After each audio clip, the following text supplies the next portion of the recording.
All right, guys, this is Norval Central coming back at you finally with another YouTube video. I'm super excited to be back, putting more content on YouTube, on Twitter, Instagram. You follow me on all my social media platforms. It's down at the bottom of the ticker. If you would, just please subscribe to the channel if you could. I'm just trying to get back into the swing of things with videos. Hit the like button. Let's go ahead and get straight into it. So Florida State has a huge official visitor weekend this upcoming weekend in terms of getting 14 prospects on campus. Now, the thing is with that is a lot of fans are worried about defensive recruiting. There's only a couple of defensive recruits coming into campus this weekend. Most of it's on the offensive side of the ball. Florida State's done a really nice job with getting guys like Luke Kromenhawk, Cam Davis, Cameron Fryer. The list goes on in terms of commitments that they have already with the program. Now, with that, Florida State's got a couple of interesting guys that are coming on campus this upcoming weekend in terms of just talent. You got a guy like Jonathan Daniels, who's a five-star prospect on 3 on 24/7 Sports. He's actually a 4-star, and I believe on Rivals and ESPN, he's a 3-star. So I've never really seen a prospect that's so indifferent a lot about with their star rankings. But Daniels is a guy that Florida State really likes, especially considering you got a guy like Jason Zandamela, who was from Clearwater, interior offensive lineman they really liked. Unfortunately, he committed to USC. And then a TT as well. He's actually over there in California also, and he committed to USC. It was kind of shocking because both of those guys were Florida State crystal balled at one time. And now you're kind of having to reel back and kind of figure out what's most important. You also got a guy like Ty Hilton, who they really like as a 3-star offensive tackle. Maybe you're able to get him on. I don't think he's quite just to take just yet, but Alex Atkins got to do a really good job in terms of getting Daniels to be able to commit. He's going to be early July for a commitment, and I think Florida State stands in a really, really good position. You got a guy like Mekhi Danzy, who was from the Tallahassee area. Florida State's always kind of struggled with those Tallahassee kids, keeping them at home. This is a really, really important recruitment. Also with Alonzo Hampton coming in for December for his official visit, I think is really important also. But just getting back to Danzy, I think he's a speedster that you really need in your running back room. You already got a guy like Cam Davis, who I believe should be a 5-star. Don't know why he's a 4-star at this moment.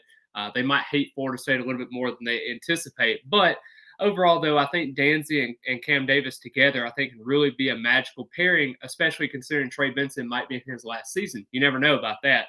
But David Johnson's done a really good job recruiting this, and I think he could be able to get his decision up by early July, and I think that's an important factor with going on there.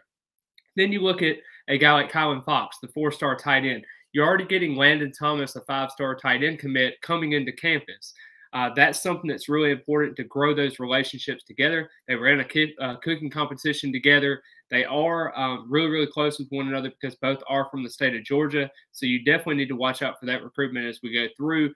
UCF was a team that they thought was going to be able to trend early in his recruitment. He visited early in June, but now the tide has kind of shifted towards Florida State in that regard. And Chris Thompson is cooking with hot grease. He's got Jaheim Bell, Kyle Morlock, Biscuit, and then you're bringing in those two younger guys, also with Brian Courtney and some other guys as well that are in the tight end room already. That tight end room has basically went from a below average unit to a very, very impressive above average unit at this point. So I do love the way that Thompson has been recruiting as of late. Then you also got a guy like Jalewis Solomon, who I think is going to be a guy that Florida State really likes. He was actually featured in the all-white uniform combination yesterday in his photo shoot. Does signify some really good things. I don't really want to put too much stock in the uniforms, but they do mean a little bit more when you're able to put on that all-white uniform. But I think a guy like CJ Hurd that's coming in, a 4-star safety prospect that they really like and has been committed to the class for quite some time, even with the coaching change, has been something to kind of monitor there. He's been doing a really good job recruiting Solomon so far, and also with Kylan Fox, also because he is from the Georgia area. But I think this is a recruitment that Florida State can really, really get involved with if they really want to. Unfortunately, they weren't really able to get Ricardo Jones to visit this past weekend because he is going to be making his decision coming up at the end of this month. Everything kind of points towards Clemson, so that's kind of a miss in terms of trying to figure out what to do there. But I think overall, Florida State's got a really, really good idea of what they're going to do with the defensive backfield, and I wouldn't be too worried right now because they do have the board that's kind of spread out so far. But I think it's going to be an incredible weekend so far. I hope that we can kind of cap off on some recruits because Florida is generating a lot of buzz around the community. And even though they may go 5-7 or 6-6 this year, can they be able to hang on some of those guys if they aren't going to be able to have the season they think they might have with some of these recruits? Will it be a 2021 season like Florida State had, where they just weren't really doing well on the field and eventually some of those guys entered out? We'll kind of have to see how that plays out. But just overall, I think Florida State sits in a really good spot with some of these guys.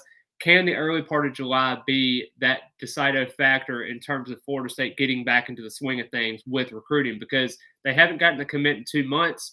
Will they be able to generate enough momentum? We'll definitely have to see. But I really appreciate all the love and support always on my videos. I'm going to try to do a little bit more consistency with my videos, getting more content out that you love. Be sure to comment below what you want to see in terms of content so I can be able to generate that content to you. I really appreciate all the love and support as always, and go Noles.